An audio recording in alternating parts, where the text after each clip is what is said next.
आज तो लोगों ने एक बहुत ज़बरदस्त निर्धारण कर लिया है, चूँकि ये भी कुछ पुरानी किताबों में मिलता है कि नवग्रह के लिए आप 9 तीर्थंकरों की पूजा करिए।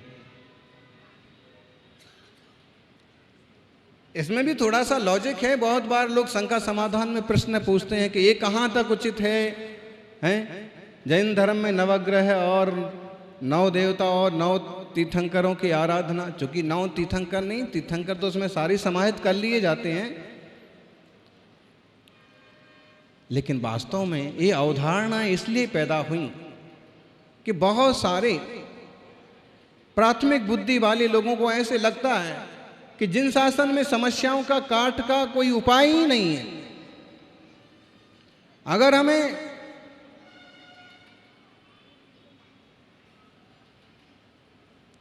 मंगल ग्रह भारी लग रहा है तो हमें हनुमान जी का चालीसा पढ़ना पड़ेगा, वही बताया जाएगा।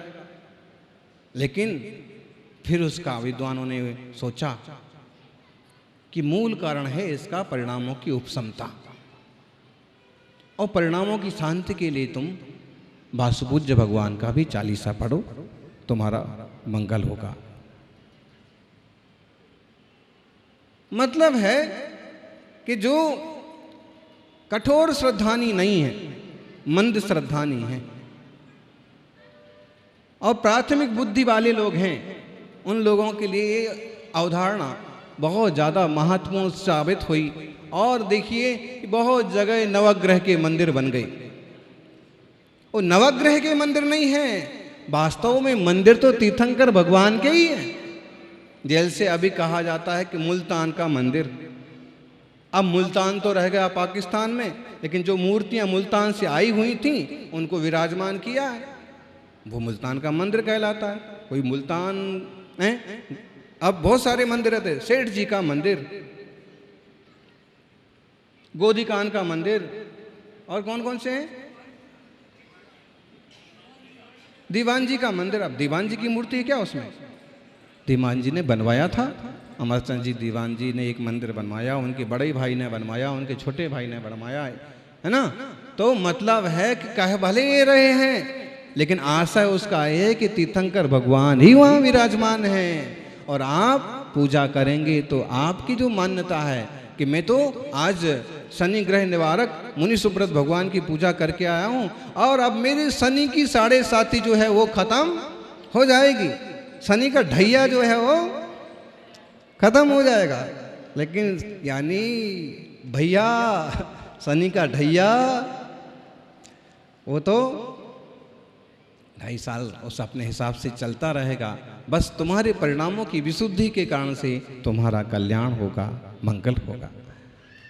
नमोकार के जाप, नमोकार के 5 पदों को भी नवग्रह से जोड़ दिया गया है। कुछ लोगों को इस पर बहुत ऐतराज होता है, लेकिन हमेशा कहेंगे ऐतराज करने की बजाय अगर सामान्य जन इस ढंग से भी जिन शासन में रुचि लेते हैं तो लेने दो, और एक अवसर पर जब वो थोड़े परिपक्व हो जाएं तो उन्हें बता दो कि आपका स्थितिकरण करने के लिए सब ऐसा किया गया। वास्तव में सारे तीर्थंकरों की पूजा भक्ति से ही कल्याण होता है, नमोकार के सारे पदों का जाप करने से ही कल्याण होता है। लेकिन तुम्हें ये जो भ्रम था कि हमारे पास कोई उपाय नहीं है, और अलग से जरा सा ओम ह्रीम नमो लोई सव साहुड़म इसका जाप करिए, और अगरबत्तियां केवल 5 जलाना है, और दीपक केवल 3 जलाना है, 1 घी का रहेगा, 2 तेल के रहेंगे, और आसन जो है वो काले कपड़े का होना। उसको ऐसे लगता है कि बहुत ज़्यादा बता दिया है और अब तो हमारा संकट दूर होने ही वाला है, और थोड़ा उसको इधर उधर करना पड़ता है, थोड़े खर्चे होते हैं तो उसको असर भी पड़ता है। रंगों का अपना असर है, धूप का अपना असर है, पुष्प का अपना असर है, असर सब चीज के हैं। आप देखिएगा, अब इतने ज्योतिषी जी बैठे हैं, अगर इसमें से सही ढंग से छांटे जाए ना, एक सामान्य आदमी को खड़ा करा जाए और कहा जाए कि इसमें ज्योतिषी कौन है, असली ज्योतिषी। तो आप कितना पढ़े हो और आपका ज्ञान कितना लेवल का है और आपने कितने शिष्यों को पढ़ाया है, वो गौण हो जाएगा। पारंगत होंगे निश्चित रूप से। उस तरफ आज भी प्रतिष्ठा, ज्योतिष और इस तरह की चीज़ों को लोग बड़ी गंभीरता से लेते हैं। और तो ये कह रहे थे कि थोड़ा सा, जैसे आप डॉक्टर के पास गए और डॉक्टर ने सिर्फ ऐसे देख लिया और कह दिया कि वाह कोई खास बात नहीं है, वायरल है और 2-3 दिन का बुखार है, सर्दी खांसी है, सही हो जाओगे, ये 2 पुड़ियाँ ले लो और खा लेना। फीस क्या हुई? तो 5 रुपये 10 रुपये। आपको बिल्कुल संतोष नहीं होता, संतोष नहीं होता है। अरे कोरोना का चल रहा है, अखबार में निकलता है कि अब जयपुर में 500 लोग हो गए हैं, अब 550 लोग हो गए हैं और बेड भरना चालू हो गए हैं। तो कहीं ऐसा कुछ ना हो जाए, और डॉक्टर ने तो कुछ किया नहीं। थोड़े बड़े डॉक्टर के पास जाओ, और जब बड़े हॉस्पिटल में जाते हैं तो एंट्री फीस ही कितनी होती है, हैं? अगर 50,000 1 लाख रुपए की एंट्री फीस हुई और फिर वो दौड़ सब तरह से चेक करते हैं ना, स्टेथोस्कोप लगाया और थोड़ा इधर दबाया, थोड़ा इधर दबाया, 2-4 इंजेक्शन ठूंस दिए, हैं? और जब वो फीस भर के आए तो फिर हाँ आप कुछ आराम लग रहा है, अब ठीक लग रहा है। मतलब बाहर का दिखावा भी लोगों को, आडंबर भी जरूरी जैसे हो गया। तो अगर ये आडंबर में ही उलझे रहेंगे ना तो कल्याण नहीं होगा। लेकिन सामान्य जनों को आडंबर के बिना मार्ग भी तो नहीं रुचता, बस बुद्धिमानी में इसमें है कि जैसे सन्मति सागर जी, विमल सागर जी लोगों को नमोकार के जाप करो और इस ढंग से नमोकार से जोड़ देते थे, वापस जिन शासन से जोड़ते थे। शिखर जी की यात्रा करो, अमुक तरह के पेड़ लगाओ, अमुक तरह की पूजा करो, अमुक दिन अमुक भगवान की पूजा करो, अभिषेक करो, और इस तरह से जिन शासन से जुड़े, निश्चित रूप से जिन धर्म से जुड़ा हुआ ये व्यक्ति किसी दिन ये भी समझ जाएगा कि ये तो केवल अपने आप को संभालने के लिए किया जा रहा था। वास्तव में तो जैसे मेरे कर्म हैं वैसे फल उदय में आएंगे। लेकिन असाता साता में बदल जाती है भगवान की पूजा से, भक्ति से, आराधना से। सौभाग्यशालियों, आज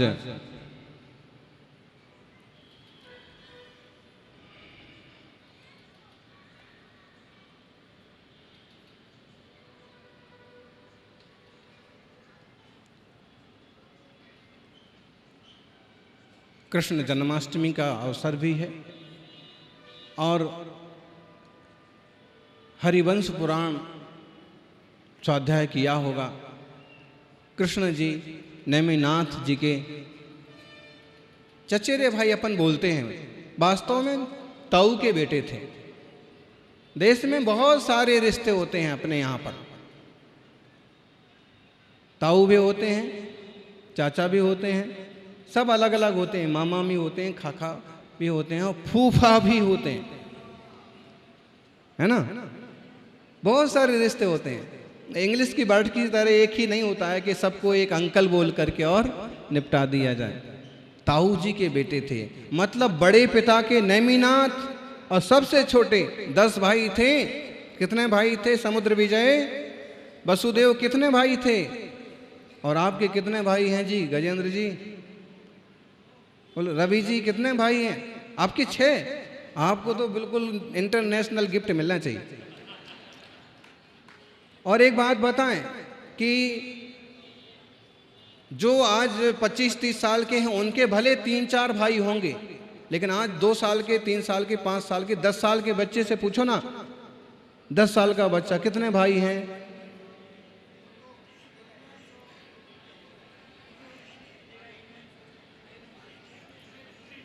ज्योतिषियों से आग्रह है कि कभी कोई समस्या का पूछने आए ना नया जोड़ा, तो उसको ये भी बताते जाओ। जैसे बच्चा बहुत परेशान करता है तो उसको ये भी बताओ कि जब तक एक ही रहेगा तब तक परेशान करता रहेगा। स्वाभाविक है, एक ही रहेगा, जिद्दी हो जाएगा, मन की उसकी बात मानना पड़ेगी। तो ये तो श्रावकों को, माने ज्योतिषी विद्वानों को या इस ढंग से बहुत गड़बड़ हो रहा है। अभी हम देखते हैं कि कम से कम 5% बेटियां जो है ना जैन परिवारों में ही नहीं गई हैं। 5-7%। अब 5%, 7% बेटियां और जगह चली गई हैं, तो ये तो जैन समाज का ह्रास चालू हुआ। पहले एक ही बेटा हो, एक ही बेटी हो, और फिर भी ऐसे। तो आज अगर आप 100 हैं तो कल 50 बचने वाले। इस तरह की बातों पर भी चिंतन होना चाहिए।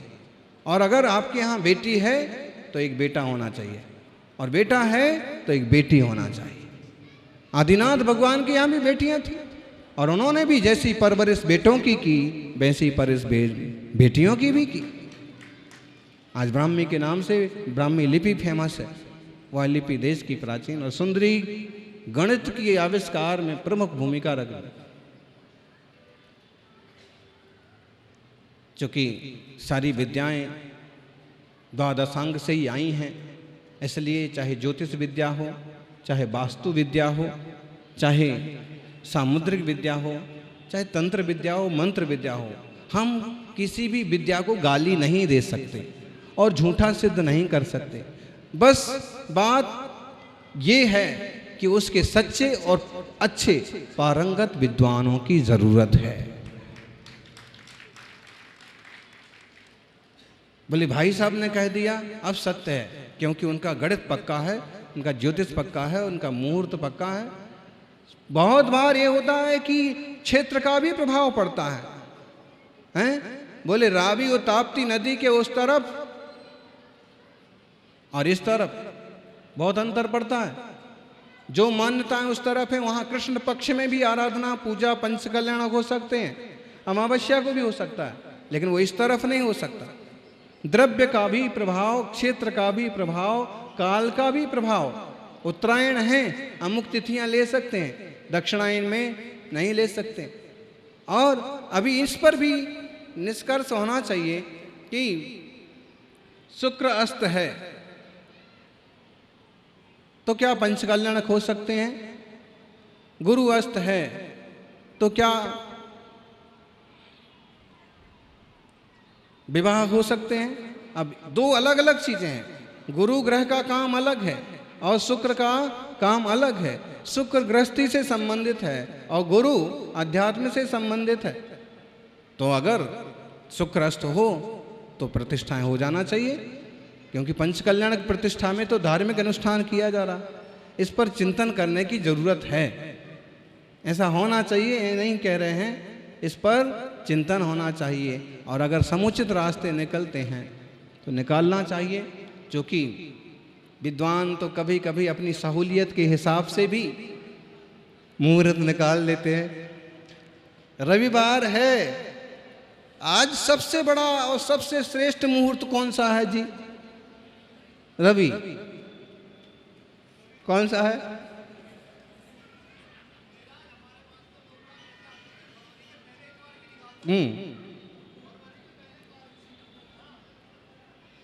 तो आज कामकाजी लोग और जिस ढंग से रविवार की छुट्टी के कारण से कोई मुहूर्त हो ना हो, कोशिश ये करते हैं कि अगर दादाजी मरने वाले हैं तो डॉक्टर को कहेंगे इनको कम से कम शुक्रवार शनिवार तक लटकाए रखो।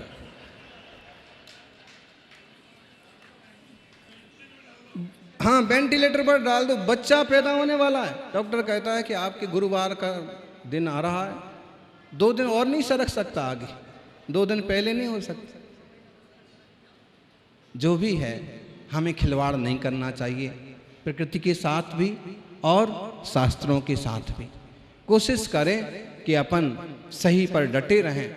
फिर भी यदि अनिवार्य है तो उसके जो रास्ते होते हैं उनका समुचित और विधि पूर्वक प्रयोग करें।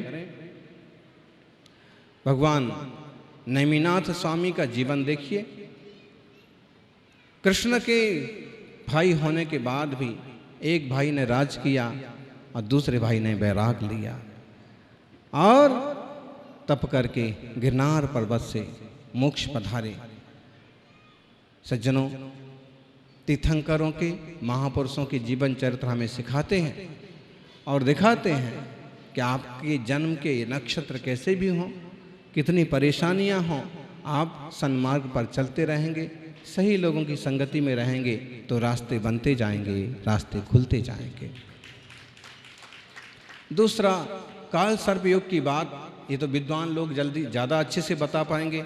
जैसे कि 3-4 मिनट में उन्होंने कुंडली का रखा, गंडमूल का रखा। अगर और समय मिलता तो और अच्छे विषय सामने आते। तो फिर भी काल सर्प का ना एक तरह का हुआ है देखा जाए तो, क्योंकि हर चीज़ के कुछ अंशों में अच्छे भी फल होते हैं तो किसी स्थान पर बुरे भी। अब काल सर्प योग की बात करो तो हमारी कुंडली में भी कौन सा योग है? गुरुवर सन्मति सागर जी की कुंडली में भी काल सर्प योग है, लेकिन उनसे बड़ा तपस्वी ज्ञात इतिहास में कोई दूसरा नहीं हुआ। कहीं ना कहीं ऐसे ही जो मंगली योग की बात आती है, मंगली योग को ऐसा हुआ बना दिया कि वो बेटे बेटियां वर्षों तक रखड़ रहे, परिवार वाले परेशान हुए जा रहे, जबकि उसमें भी कुछ ऐसे योग बनते हैं कि लाभदायक बनते हैं जी।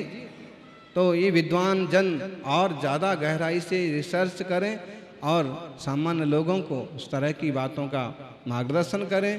कभी ऐसी सभाओं में भी 5 मिनट बाकी अवसर मिलता है तो भी एक अपने अच्छे विचार लोगों के सामने रखें कि ऐसा भी संभव है, घबराइए मत। और आप भगवान जिनेश्वर की आराधना करते रहेंगे तो दुनिया में किसी देवता की आराधना करने की जरूरत नहीं है। जब देवाधिदेव को पूज लिया है, जब देवाधिदेव को भज लिया है तो किसी और की जरूरत कहाँ रही। आपका सबका जीवन मंगलमय हो और सबके ग्रह नक्षत्र, सारे के सारे ग्रह 11वें घर में आ जावें। और एक बात है कि देखो जी, सारे ग्रह उनको परेशान करते हैं। शनि भी परेशान करता है, गुरु भी परेशान कर देगा, मंगल भी परेशान करेगा। सारे ग्रह उसको परेशान करते जिसके पास परिग्रह है, और जिसके पास परिग्रह नहीं है उसे कोई ग्रह से डरने की जरूरत